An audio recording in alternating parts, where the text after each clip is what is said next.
주요 뉴스입니다. 윤석열 대통령 탄핵 심판 사건의 결론이 언제 내려질지 관심이 집중되는 가운데 구속 취소와 변론 재개 등이 막판 변수로 거론되고 있습니다. 심우정 검찰총장은 윤 대통령에 대한 석방지휘는 적법한 절차에 따라 소신껏 결정한 것이라고 밝혔습니다. 오늘 오전 6시부터 오후 9시까지 서울과 경기, 인천 지역에서 올봄 들어 첫 초미세먼지 비상저감 조치가 시행됩니다. 사업장과 공사장의 운영 시간이 단축되고 배출가스 5등급 차량의 운행도 제한됩니다. 현지 시각으로 오늘 미국과 우크라이나 대표단이 사우디아라비아에서 만나 종전과 광물 협정 문제를 논의합니다. 양국 정상의 백악관 회담이 파국으로 끝난 뒤 2주 만에 갈등이 봉합될지 관심입니다. 가수 휘성이 서울 광진구 자택에서 숨진 채 발견됐습니다. 경찰은 범죄 혐의점은 발견되지 않은 걸로 파악했습니다. 시청자 여러분 안녕하십니까? 윤석열 대통령의 탄핵 심판의 최종 선고만을 남겨둔 헌법재판소가 이 평의를 이어가고 있지만 아직 선고 일정은 잡지 못한 걸로 보입니다. 윤석열 대통령의 석방과 변론 재개가 이 탄핵 심판의 막판 변수로 떠오르고 있는데요. 일단 대통령 측이 직접 변론 재개를 요청할 가능성은 낮아 보입니다. 오늘 첫 소식은 백길종 기자가 전하겠습니다. 지난달 25일 윤석열 대통령의 최후 진술과 함께 11차례에 걸친 탄핵 심판 변론을 마친 헌법재판소.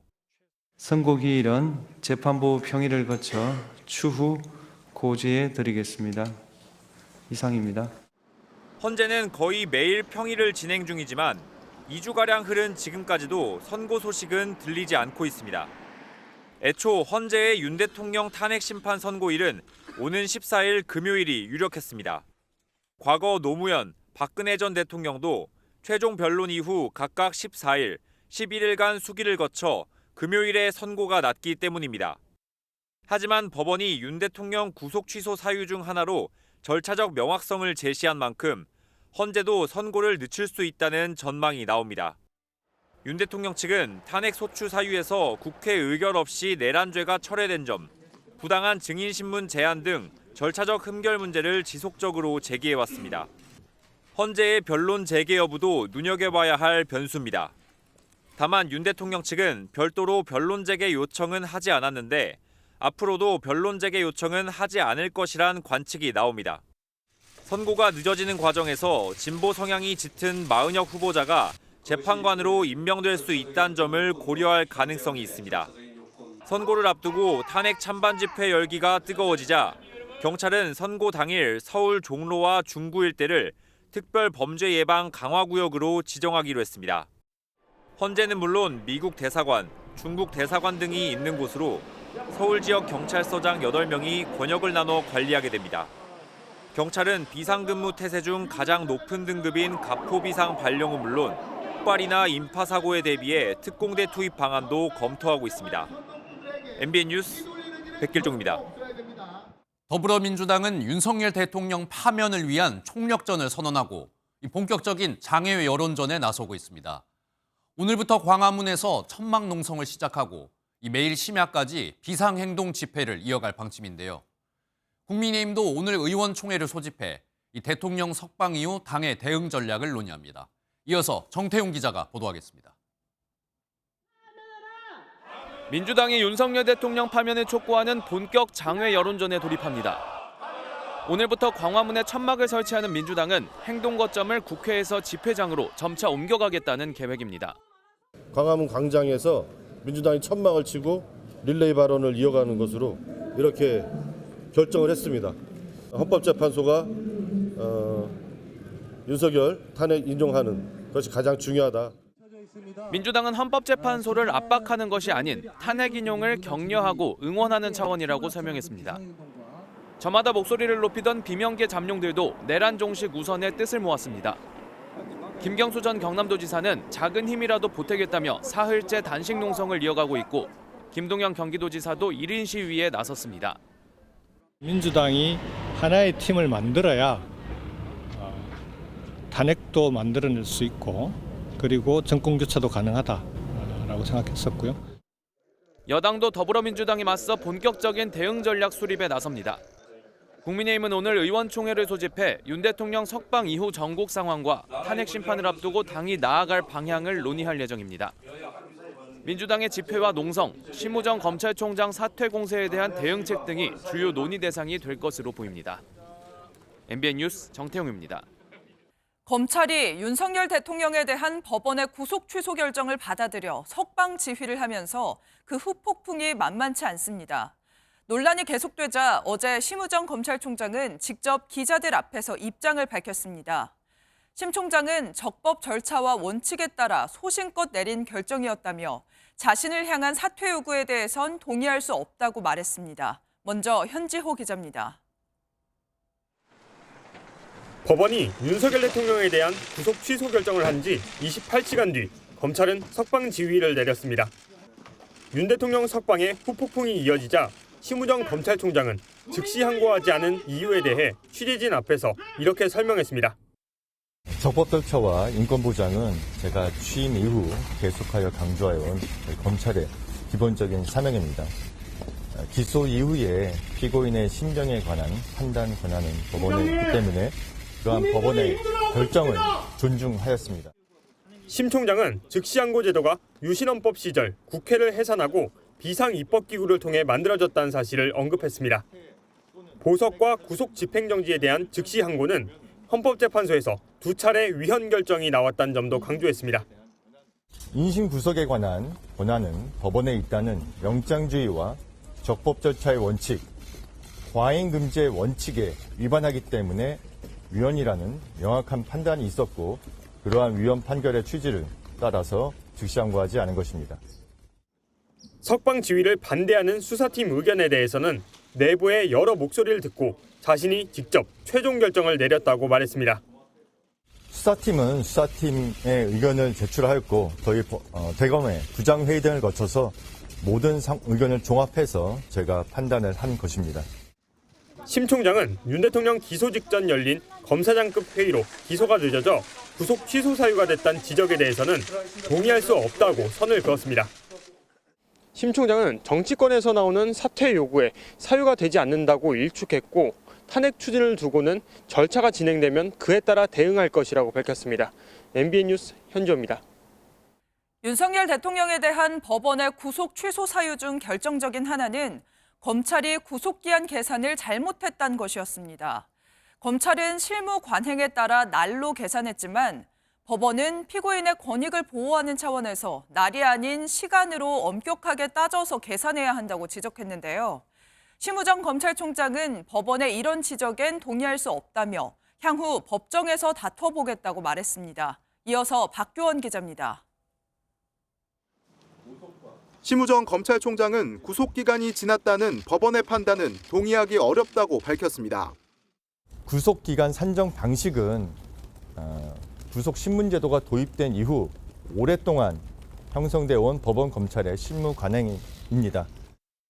앞서 법원은 윤석열 대통령의 구속 만료 시간이 1월 26일 오전 9시 7분이라며 이날 오후 6시 52분 이뤄진 검찰의 기소가 구속기한을 9시간 45분 초과한 것이라고 판단했습니다. 체포적부심과 구속영장 실질심사로 인해 빠진 기간을 날이 아닌 시간으로 계산해야 한다는 윤 대통령 측 주장을 받아들인 겁니다. 검찰 특별수사본부 소속 검사들은 실무 관행과 맞지 않는다며 즉시 항고를 통해 구속기간 문제를 다퉈봐야 한다는 의견을 대검찰청에 전달했지만 심 총장은 재판 과정에서 다투기로 결론 내렸습니다. 이 부분에 대해서는 본원에서 다투도록 수사팀에 지휘하였습니다. 검찰은 윤 대통령에 대해 석방 지휘를 내린 후 항고를 하는 방안도 검토했지만 항고 자체를 아예 하지 않기로 했습니다.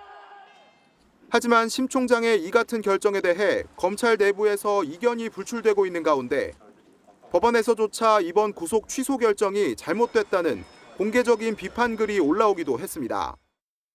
김도균 부산지법 부장판사는 구속기간 계산을 할 때 기존 선례대로 시간이 아닌 날로 계산해야 한다며 윤 대통령 구속 취소는 유감이라고 밝혔습니다. MBN 뉴스 박규원입니다.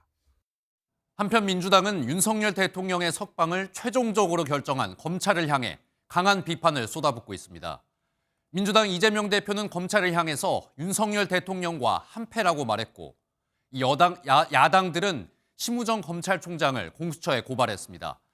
심우정 검찰총장에 대한 탄핵 카드도 고심 중입니다. 계속해서 강용호 기자입니다.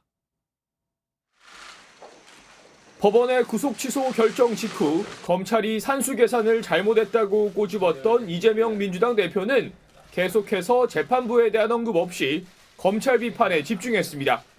검찰이 윤 대통령에게만 왜 이리 관대한지 모르겠다면서 아마 한패라서 그런 것이라고 비꼬았습니다. 내란 행위에 사실상 검찰이 핵심적으로 동조할 뿐만 아니라 주요 임무 종사를 하는 게 아닌가. 민주당은 대검찰청을 항의 방문한 데 이어 야 4당과 함께 심우정 검찰총장을 고위공직자 범죄수사처에 고발했습니다. 심 총장이 즉시 항고를 하겠다는 검찰 특별수사본부의 의견을 무시한 채 석방지휘를 한 게 문제라는 지적입니다. 심우정 총장이 즉시 항고하지 마라, 석방시켜라 이렇게 했다는 거 아닙니까? 너무나 심각한 직권남용 범죄에 해당한다. 나아가 심 총장이 사퇴하지 않으면 탄핵까지 추진하겠다며 엄포를 놨는데 다만 줄탄핵의 역풍을 우려해 신중해야 한다는 분위기도 읽힙니다. 이 대표 재판을 고려해 사법부 비판을 자제하던 그간의 기류와 달리 일부 의원들은 이번 구속 취소 결정에 따라 법원을 직접 비판하는 목소리도 이어졌습니다. 민주당은 하루에 2번씩 비상의원총회를 열고 매일 탄핵 찬성 집회에 참가하는 등 헌법재판소의 선고까지 윤 대통령 파면 여론전에 총력을 펼친다는 계획입니다. MBN 뉴스 강영호입니다. 앞서 보신 것처럼 민주당은 공수처에 심우정 검찰총장을 고발했습니다. 그런데 반대로 국민의힘은 검찰에 오동훈 공수처장을 고발했는데요. 계획적으로 국회에 허위 서류를 제출했다는 이유였습니다. 또 공수처의 존재 이유가 사라졌다며 이제 공수처를 폐지하겠다고 나섰습니다. 이 내용은 조희로 기자입니다. 국민의힘은 공수처가 윤 대통령 체포부터 조사와 구속 과정에서 저지른 일련의 행위들이 범죄 집단을 연상시킨다고 직격했습니다. 그러면서 공권력 행사기관이 법적 정당성을 갖추지 않는다면 조직폭력배와 다를 바 없다며 공수처 폐지를 공식화했습니다. 오동훈 공수처장은 더 이상 수사기관의 수장이 아닌 국민을 속인 범죄 혐의자이며 명백한 수사 대상입니다. 공수처를 반드시 폐지할 것입니다. 권성동 국민의힘 원내대표는 야당이 심우정 검찰총장을 공수처에 고발한 것을 두고도 공수처가 야당의 사법흥신소에 불과하다고 비난했습니다. 야당이 심우정 검찰총장을 공수처에 고발한 것은 불법에게 합법을 수사하라고 사주하는 기막힌 현실입니다. 지금 공수처에 필요한 것은 일감이 아니라 폐지입니다. 국조특위 소속 국민의힘 의원들은 오동훈 공수처장을 불법 체포, 구금 및 위증 등 혐의로 검찰에 고발했습니다. 오 처장이 청문회에서 윤 대통령 관련 영장 청구 논란에 위증을 했고 국회 제출 답변서에서 허위로 답했다는 겁니다. 처장 고발까지 이른 것은 이것이 단순히 업무상 실수 때문이 아니라 의도되고 또 계획적으로 저지러진 범죄라고 판단했기 때문입니다. 윤 대통령 석방에 오 처장 고발까지 더해지면서 여당의 공수처 폐지론에 더 힘이 실릴 거란 관측이 나옵니다. MBN 뉴스 조희로입니다. 수사 절차의 적법성 문제로 윤석열 대통령에 대한 구속이 취소되고 대통령이 석방되면서 대통령 측은 앞으로 있을 형사재판에서 공수처 수사의 위법성 같은 절차적인 문제를 강조하는 전략으로 나설 걸로 예상됩니다. 일각에선 법원이 수사 절차에 문제가 있다는 이유로 공소를 기각할 수도 있다는 관측까지 나오고 있는데요. 실제로 가능성은 얼마나 되는지 이혁재 기자가 알아봤습니다. 윤석열 대통령 측은 구속 취소 사유로 고위공직자 범죄수사처의 수사권을 문제 삼았습니다. 공수처가 수사권이 있는 직권남용 혐의로 수사하다가 내란죄를 인지했다고 볼 증거가 없다는 입장입니다. 법원은 윤 대통령의 구속 취소를 결정하면서 공수처의 수사권 등에 대한 판단을 대법원에 미루면서도 공수처법에 관련 규정이 명확하지 않다는 점을 짚었습니다. 이런 점 때문에 윤 대통령 측이 재판을 종결시키는 공소기각을 법원에 요청할 것이란 관측이 나옵니다. 윤 대통령 측은 공소기각 요청에 대한 입장을 묻자 미리 결론을 말하기는 어렵다며 재판 절차를 통해 드러날 것이라 밝혔습니다. 하지만 검찰은 공소기각은 있을 수 없다고 반박했습니다. 본안에서 적극적으로 다투도록 지휘하였고 공소유지에 철저히 기하도록 하겠습니다. 윤 대통령 기소를 공수처가 아닌 검찰이 담당했고 경찰로부터 넘겨받은 내란 사건 6건을 병합해 기소했기 때문에 공소 제기 과정에 전혀 문제가 없다는 입장입니다. 검찰은 김용현 전 국방부 장관의 구속영장을 발부받았을 때 경찰 공무원과 관련된 수사를 검찰이 할 수 있다고 법원이 인정했던 만큼 수사권 문제는 없다고 보고 있습니다. 법조계에서는 재판부가 공수처 수사를 위법하게 볼 경우 공소기각보다는 공수처가 수집한 증거에 대해 증거 능력을 박탈시키는 쪽으로 판단할 가능성이 높다는 관측이 나옵니다. 윤 대통령이 석방된 데다 절차적 쟁점에 대해 치열한 공방이 예상되는 만큼 내란죄 형사재판은 좀 더 길어질 수도 있다는 전망입니다. MBN 뉴스 이혁재입니다. 윤석열 대통령은 석방 이틀째인 지난 9일 밤 관저로 찾아온 여당 지도부를 만났습니다. 그동안 당을 잘 운영해줬다며 고마움을 표한 걸로 전해졌는데 만남에 대한 확대 해석은 경계하는 분위기입니다. 대통령실도 별도의 메시지를 내지 않고 신중한 태도를 보이고 있습니다. 보도에 전정인 기자입니다. 국민의힘 권영세 비대위원장과 권성동 원내대표가 지난 9일 한남동 관저를 찾아 윤 대통령을 만났습니다. 30분간 이어진 차담에서 윤 대통령은 수감 생활 소회를 밝히고 그동안 당 운영에 고마움도 표했습니다. 두 사람을 중심으로 당을 잘 운영해줘서 고맙다라는 감사의 인사도 있었다라고 합니다. 윤 대통령은 지난 8일 석방 직후 당 지도부와 통화를 한 데 이어 이튿날 면담까지 가진 겁니다. 앞으로도 여권 인사들의 관저 방문이 잇따를 것으로 관측되면서 윤 대통령이 관저 정치를 재개하는 것 아니냐는 해석도 나옵니다. 다만 윤 대통령은 지도부와의 만남을 제외하고는 당분간 대외 활동이나 추가 메시지를 내는 것은 신중을 기할 것으로 보입니다. 헌법재판소를 압박하는 것으로 보여 역효과를 낼 수 있다는 우려 때문입니다. 대통령실 차원에서도 정진석 비서실장이 대외 메시지 발신을 최대한 자제하고 차분하게 결과를 지켜보자는 당부를 한 것으로 알려졌습니다. MBN 뉴스 전정인입니다. 만약에 있을 조기 대선을 준비했던 여권 잠룡들은 윤석열 대통령 석방이라는 뜻밖의 변수를 만났습니다. 윤심, 이 윤석열 대통령의 영향력이 되살아난 만큼 대통령과의 관계 설정부터 다시 고민할 수밖에 없는 상황이 됐는데요. 특히 윤 대통령 탄핵에 찬성했던 쪽은 상황이 더 복잡해졌습니다. 정태진 기자가 취재했습니다. 주먹을 불끈 쥔 윤 대통령의 관저 복귀에 여권 잠룡들은 일제히 환영의 뜻을 밝혔지만 속내는 복잡합니다. 탄핵에 찬성했던 한동훈 전 대표는 보수 지지층을 의식한 듯 대통령과의 만남을 기대하는 발언을 했습니다. 저는 언젠가 때가 되면 대통령을 뵐 기회가 있으면 좋겠어요. 그러면서도 차별화는 잊지 않았습니다. 까라면 까라, 물라면 무는 그런 상명하복. 저는 그 반대 아닙니까? 까라면 까라라고 했었으면 제가 계엄을 막았겠습니까? 여사 문제 제기하고 제가 직언을 했을까요? 탄핵 찬성파 오세훈 서울시장도 SNS에 헌법재판소는 윤 대통령 탄핵 심판과 관련해 흠결을 보완하기 위해 변론을 재개해야 한다고 밝혔습니다. 김문수 고용노동부 장관은 기자 간담회에서 헌법재판이 아닌 정치재판, 여론재판이라며 윤 대통령이 공정재판으로 다시 직무에 복귀하길 바란다고 강조했습니다. 홍준표 대구시장도 공수처장 사퇴, 탄핵이 기각되면 국가 정상화에 나서야 한다고 보수 결집 행보를 그대로 이어가고 있습니다. 다만 안철수 의원은 윤 대통령과 이재명 대표는 재판부 결정 승복을 천명해야 한다는 입장입니다. 법원의 판단을 존중합니다. 헌법재판소에서 이 헌법과 법치주의 그대로 공정하게 심판을 윤 대통령의 장악력이 다시 커진 상황에서 여권 잠룡들이 대통령과의 관계 설정을 다시 고심하고 있습니다. MBN 뉴스 정태진입니다. 오늘 하루 중요한 일정을 소개해드리는 굿모닝 오늘입니다. 어떤 일정이 있는지 함께 살펴보겠습니다.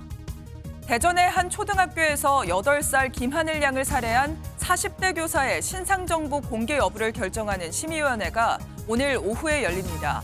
심의위원 7명 가운데 과반이 동의하면 닷새 이상의 유예 기간을 거친 뒤 이름과 얼굴 등 피해자의 신상 정보를 공개할 수 있습니다. 이재명 더불어민주당 대표의 위증교사 혐의 항소심 재판이 오늘 서울고등법원에서 시작됩니다. 이 대표는 2018년 이른바 검사 사칭 사건과 관련해 허위사실 공표 혐의로 기소된 뒤 증인에게 거짓 증언을 요구한 혐의로 재판에 넘겨졌고 1심 재판부는 무죄를 선고했습니다. 중국의 연례 정치 행사인 양회가 오늘 국회격인 전국인민대표대회 폐막식을 끝으로 마무리됩니다. 미국과의 관세 갈등이 거세지는 가운데 시진핑 중국 국가주석이 직접 폐막 연설에 나설지 관심을 모으고 있습니다. 지금까지 굿모닝 오늘이었습니다. 다음 소식입니다. 많은 사람들의 사랑을 받아왔던 가수 휘성 씨가 자택에서 숨진 채 발견됐습니다. 지금까지 범죄 혐의점은 발견되지 않은 것으로 파악됐는데요. 소속사 측은 확인되지 않은 루머와 추측성 보도를 자제해달라고 요청했습니다. 보도에 이규옥 기자입니다. 가수 휘성, 본명 최희성 씨가 어제 오후 6시 반쯤 서울 광진구 자택에서 숨진 채 발견됐습니다. 의식 없이 쓰러져 있는 휘성을 발견한 가족의 신고로 구급대원이 출동했습니다. 신고 자체가 호흡이 없다라고 해서 CPR 준비를 하고 이미 출동한 거여서 저희가 도착하고 했을 때는 이미. 이곳 최 씨 자택에서 외부 침입 흔적 등 범죄 혐의점은 발견되지 않은 것으로 경찰은 파악하고 있습니다. 올해 43살인 휘성은 지난 2002년 안 돼 나요로 데뷔한 후 불치병, 결혼까지 생각했어 등 다수의 히트곡으로 대중의 사랑을 받았습니다. 하지만 프로포폴을 상습 투약한 혐의로 기소돼 2021년 징역 1년에 집행유예 2년을 선고받고 자숙의 시간을 가지기도 했습니다. 이후 공연 위주로 활동을 이어가던 휘성은 오는 15일에도 대구 콘서트를 앞두고 있었습니다. 휘성의 소속사는 큰 충격과 슬픔에 빠진 유가족을 위해 확인되지 않은 루머와 추측성 보도는 자제해 주시길 간곡히 부탁드린다고 요청했습니다. 경찰은 정확한 사망 경위를 조사하고 있습니다. MBN 뉴스 이규옥입니다. 오늘 출근길은 공기가 많이 탁하겠습니다. 대기가 정체되면서 미세먼지가 축적되고 있는 상황인데요. 오늘 수도권엔 올봄 들어 첫 번째 미세먼지 비상저감 조치가 발령됐습니다. 짙은 고농도의 미세먼지가 내일까지 이어진다고 하니 야외 활동하실 때 주의하셔야겠습니다. 김민수 기자가 보도합니다. 완연한 봄 기운과 함께 미세먼지가 기승을 부리기 시작했습니다. 예측 영상을 보니 붉은색 초미세먼지 영역이 충북과 경기 남부 일대를 뒤덮습니다. 오늘 오전 6시를 기준으로 수도권과 충청을 중심으로 초미세먼지 농도가 대기 환경 기준인 35 마이크로그램을 크게 웃돌고 있습니다. 대기가 정체하면서 먼지가 쌓이는 데다 오늘 밤부터는 북서풍을 타고 황사가 유입될 전망입니다. 환경부는 오늘 오전 6시부터 오후 9시까지 수도권에 올봄 들어 처음으로 초미세먼지 비상저감 조치를 시행합니다. 비상저감 조치 기간 공공기관은 차량 2부제를 운영하고 배출가스 5등급 차량을 운전하면 10만 원의 과태료가 부과됩니다. 인천시 소재 화력발전소 4기의 출력을 80%로 제한하는 등 미세먼지 다량 배출 사업장의 가동률도 강제로 조정됩니다. 초미세먼지는 머리카락 30분의 1 굵기로 혈관을 타고 온몸에 퍼져 각종 질병을 유발할 수 있습니다. 고농도 미세먼지는 내일까지 이어지는데 이후에는 황사 발원 지역의 발생량과 기류의 변화에 따라 변동성이 클 전망입니다. MBN 뉴스 김민수입니다. 서울 서부지법에서 난동 사태가 벌어진 지 2달여 만에 관련자들이 첫 재판을 받았습니다. 지금까지 검찰은 78명을 재판에 넘겼는데 인원이 많다 보니 23명만 먼저 재판을 받았습니다. 피고인 일부는 국가기관의 불법 행위에 저항한 행위였다며 이 혐의를 부인했고 사건이 벌어진 서부지법에서 재판받는 게 부당하다고 주장했습니다. 손성민 기자입니다. 경광등을 반짝이며 서부지방법원 청사로 법무부 호송버스가 들어갑니다. 지난 1월 19일 윤석열 대통령의 구속영장이 발부되자 서부지법에서 난동에 가담했던 인원들에 대한 재판이 약 2달 만에 열렸습니다. 검찰은 특수건조물 침입 등의 혐의로 현재까지 78명을 재판에 넘겼는데 인원이 많다 보니 23명에 대한 재판만 진행됐습니다. 재판에서는 고의가 아니었다며 선처를 바라는 피고인들도 있었지만 일부 피고인들은 경찰 폭행 혐의 등을 전면 부인했습니다. 또 윤 대통령의 구속 취소 사례를 언급하며 영장 발부가 이미 불법이라 국민으로서 저항한 것이란 주장을 내세우기도 했습니다. 대통령에 대한 체포와 구속이 다 불법이다라는 것이 확인됐습니다. 국가기관의 불법에 대해서 국민들이 저항하는 것은 당연한 일입니다. 범죄지와 재판지가 동일해 공정한 재판이 불가능할 것이라며 관할 이전을 신청하겠다는 주장도 제기됐습니다.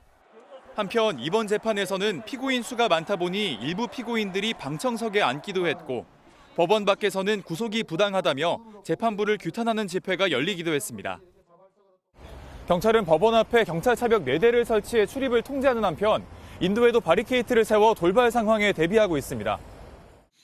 어제 재판을 받지 못한 남은 가담자 55명에 대한 첫 재판은 다음 주까지 순차적으로 진행될 예정입니다. MBN 뉴스 손성민입니다.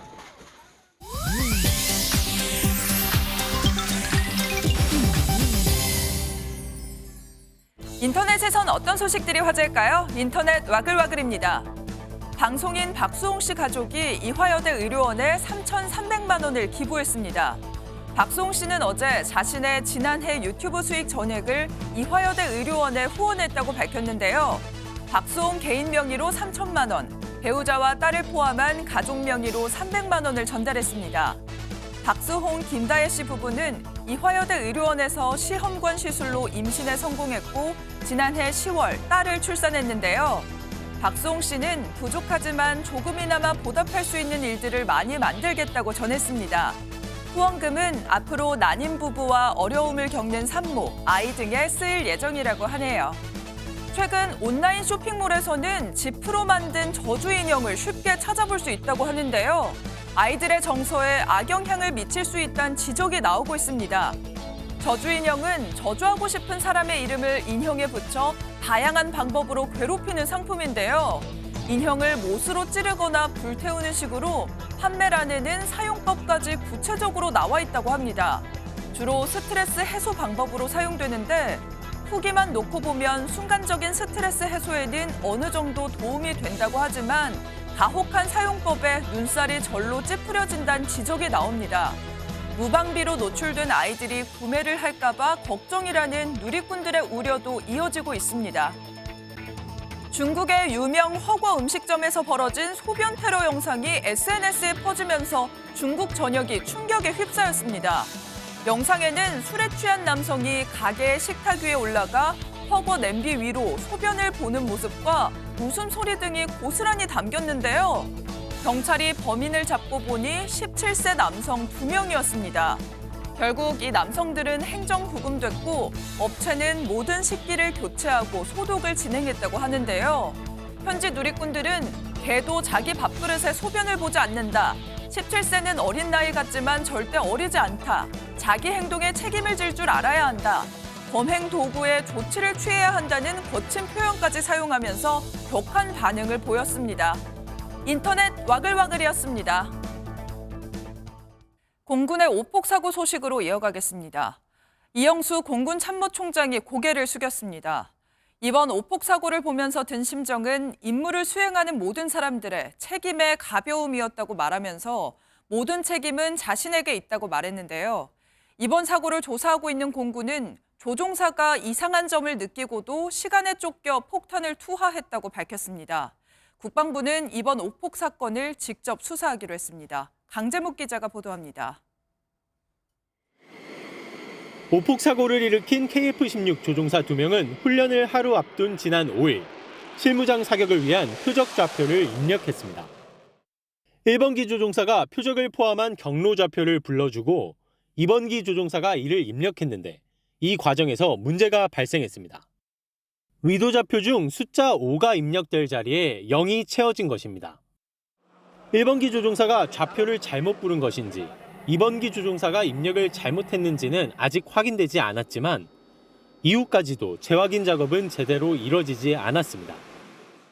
표적 좌표 입력이 잘못되었는데 조종사가 적어도 3차례 재확인해야 했으나 하지 않았습니다.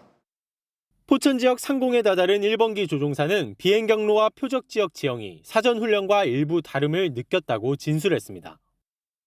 하지만 정해진 탄착 시간을 맞추고자 서두르는 과정에서 표적을 육안으로 제대로 확인하지 못했는데도 표적 확인이라는 통보와 함께 폭탄을 투하했습니다. 동시 투하를 위해 밀집 대형 유지에만 집중하고 있던 2번기도 좌표를 벗어난 것을 인지하지 못했고 1번기 지시에 따라 동시에 폭탄을 투하했습니다. 절대 일어나서는 안 될 사고였고 다시 일어나서도 안 될 사고입니다. 이번 사고에 대한 모든 책임은 참모총장인 제게에 있습니다. 국방부는 국방부 조사본부 인력을 투입해 이번 오폭 사고에 대한 직접 수사에 착수할 예정이라고 밝혔습니다. MBN 뉴스 강재묵입니다. 한반도 방어를 위한 정기 한미연합훈련인 자유의 방패 연습이 시작됐습니다. 지난 6일 발생한 전투기 오폭 사고의 여파로 각급 부대의 실탄 사격 훈련 등은 진행되지 않고 있는데요. 연합훈련이 시작되자 북한은 탄도미사일을 여러 발 발사하면서 무력 시위에 나섰습니다. 트럼프 2기 행정부가 출범한 이후 첫 번째 미사일 도발입니다. 이승민 기자가 보도합니다. 합동참모본부는 어제 오후 1시 50분쯤 북한 황해도 내륙에서 발사된 탄도미사일 수발을 포착했다고 밝혔습니다. 미사일은 서해 방향으로 60에서 100km 비행한 뒤 떨어졌고 이는 근거리 탄도미사일 CRBM일 가능성이 있다고 합참은 설명했습니다. 북한의 도발은 한미 자유의 방패, 연합연습 훈련에 대한 반발로 해석됩니다. 북한은 지난해 신형 근거리 탄도미사일 발사대 250대를 최전방에 실전 배치했다고 발표하기도 했습니다. 군수 기업소들에서 생산된 250대의 신형 전술 탄도미사일 발사대가 조선민주주의인민공화국 국경 제1선 부대들에 인도되는 CRBM은 저고도로 비행해 탐지가 까다롭고 여러 발을 동시에 발사할 경우 요격이 어려워 위협적일 수 있습니다. 북한의 탄도미사일 발사는 지난 1월 14일 이후 약 2달 만이며 지난 1월 20일 트럼프 대통령이 취임한 이후 처음입니다. 트럼프 정부의 대북 정책 방향을 시험하고 향후 협상에서 우위를 점하겠다는 의도로 보이는데 정작 한미는 전투기 오폭 사고로 연합훈련 중에도 실사격 훈련은 진행하지 않고 있습니다. MBN 뉴스 이승민입니다. 현직 경찰관이 일반인의 개인정보를 조회하고 유출해준 대가로 의뢰인에게 뒷돈을 받았다는 의혹이 터져나왔습니다. 이 경찰관은 용돈을 받은 것일 뿐이라며 혐의를 부인했는데요. 하지만 경찰은 압수수색 등 강제 수사에 착수한 걸로 MBN 취재 결과 확인됐습니다. 안정모 기자가 단독 보도합니다. 검은색 승합차 한 대가 경찰 지구대 앞에 주차하고 잠시 뒤 수사관이 건물 안으로 들어갑니다. 지구대에서 나온 수사관은 경찰복을 입은 남성과 한참 대화를 한 뒤 다시 승합차를 타고 돌아갑니다. 지난달 14일 서울 양천경찰서가 서울의 한 지구대 소속 A경위를 압수수색했습니다. 개인정보보호법 위반이 맞습니까? 개인정보는 일단 들어갑니다. 그러니까 저희 지금 수사 중인 내용이라서요. MBN 취재 결과 A경위는 사업가 B씨로부터 사주를 받고 일반인의 개인정보를 조회한 뒤 이를 유출한 혐의를 받고 있습니다. B씨가 사업 동업자와 문제가 생기자 평소 알고 지내던 A경위에게 특정인의 개인정보를 파악해달라고 요청했다는 게 경찰의 판단입니다. 경찰은 A경위가 정보를 유출해준 대가로 수년간 B씨로부터 주기적으로 돈을 건네받은 것은 아닌지 확인하고 있습니다. 하지만 A경위는 개인정보를 제공한 대가로 돈을 받은 것은 아니라며 생활비의 보태라는 취지로 받은 것이라고 주장한 것으로 파악됐습니다. 저희도 그 민감한 문제이기 때문에 발령도 났으셨어요, 그거. A경위는 지난달 대기 발령됐고 지난 4일에는 경찰에 출석해 조사를 받았습니다. 경찰은 A경위에 대한 수사 상황을 지켜본 뒤 직위 해제 여부를 결정하겠다고 밝혔습니다. MBN 뉴스 안정모입니다. 지난달 백악관에서 벌어진 파국 회담 이후 2주 만에 미국과 우크라이나의 종전회담이 중대 분수령을 맞았습니다. 오늘 사우디아라비아에서 양국의 고위급 당국자가 만나 다시 협의를 시도하는데요. 이 종전과 광물 협상 등을 놓고 어떤 논의가 오갈지 관심이 집중되고 있습니다. 이한나 기자가 보도합니다. 지난달 백악관에서 만난 미 우크라 양국 정상은 종전 협상에 이견을 좁히지 못하고 설전을 벌였습니다. The president is right about this document and other, but this document is not enough. But you don't have the cards. But once we sign that deal, you're in a much better position. But you're not acting at all thankful. 당시 미국이 제안한 광물 협정 초안에 우크라이나가 요구한 안보 보장 등이 빠지면서 협상은 결국 불발됐습니다. 백악관 파국 회담으로 어수선했던 양국 관계가 2주 만에 봉합될 조짐을 보이고 있습니다.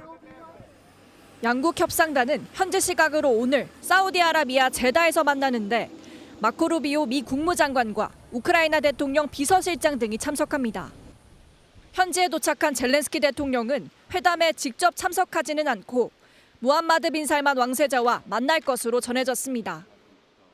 회담에선 종전과 광물 협정 관련 논의가 진행될 전망인데 트럼프 대통령은 좋은 결과를 기대한다고 말했습니다.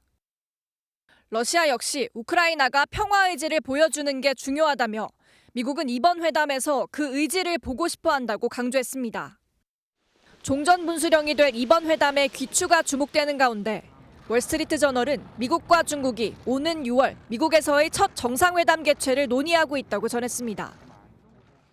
MBN 뉴스 이한나입니다.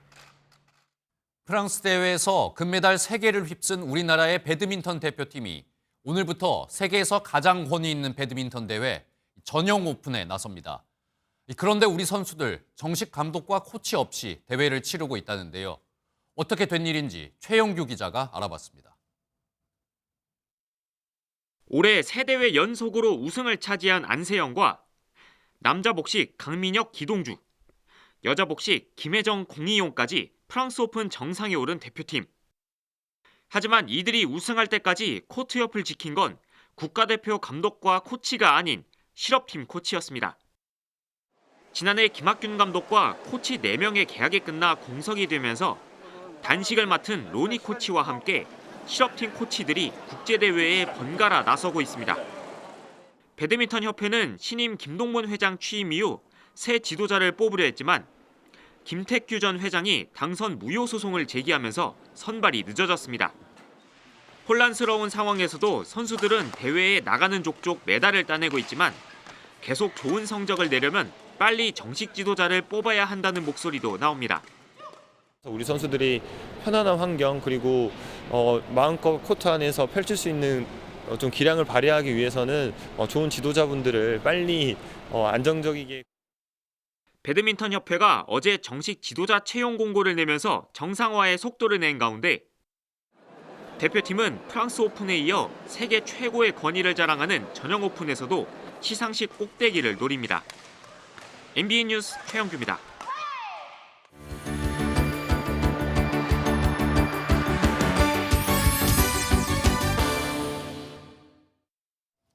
굿모닝월드입니다. 봄이 왔다는 신호일까요? 영국의 동물원에선 겨울잠에서 깬 곰이 신나게 활동하는 모습이 포착됐다고 합니다. 화면으로 만나보시죠. 갈색 곰 한 마리가 줄에 매달린 공을 가지고 놀고 있습니다. 물에 들어가 시원하게 온몸을 적시고 술래잡기를 하는 듯 나란히 뛰기도 하는데요. 영국의 동물원에서 함께 지내는 4마리의 갈색 곰들이 겨울잠에서 깨어나 활동을 시작했습니다. 지난해 11월부터 무려 석 달 넘게 자고 일어났다는데요. 열심히 뛰어놀고 나니 배도 고프겠죠. 채소와 고기를 든든하게 먹으면서 잠을 자느라 잃어버린 근육을 잘 회복하고 있다고 하네요. 터키의 한 예술가가 여성의 사진을 보며 초상화를 그리고 있는데요. 조금 특별한 초상화라고 합니다. 어떤 의미가 있을까요? 검은 통에서 덜어낸 흰 젤을 그림 위로 뿌립니다. 오랜 시간의 작업 끝에 흰색의 초상화가 완성됐습니다. 이 젤은 바로 초상화의 주인공인 여성의 유골입니다. 돌아가신 어머니와의 추억을 간직하고 싶어하는 가족들을 위해 젤로 초상화를 만들게 됐다는데요. 가족들은 어머니가 함께 있는 것 같은 기분이라고 합니다. 곁을 떠난 가족을 기억하는 특별한 방법인 것 같습니다. 많은 자폐증 환자들이 직장에 가기 위해 운전을 해야 하지만 어려움을 겪고 있다는데요. 자폐증 환자를 돕기 위해 독특한 운전 학습 프로그램이 만들어졌다고 합니다. 영상 함께 보시죠.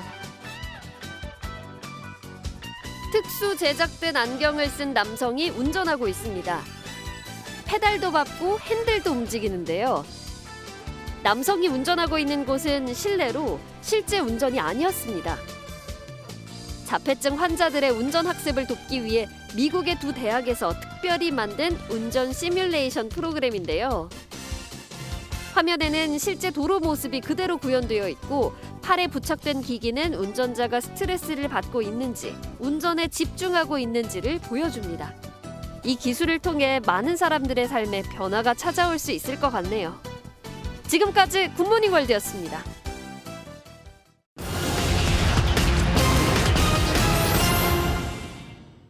전세 사기 특별법에 따라 정부의 지원을 받을 수 있는 피해자 규모가 2만 7천여 명으로 늘었습니다. 피해자 연령별로는 30대가 13,350명으로 가장 많았고 20대, 40대가 뒤를 이었는데요. 피해 규모로는 2억 원 이하의 전세 사기가 전체 83%에 달하는 것으로 나타났습니다. 지난 2023년 우리 국민이 부담한 5대 사회보험료가 177조 원을 넘어선 것으로 나타났습니다.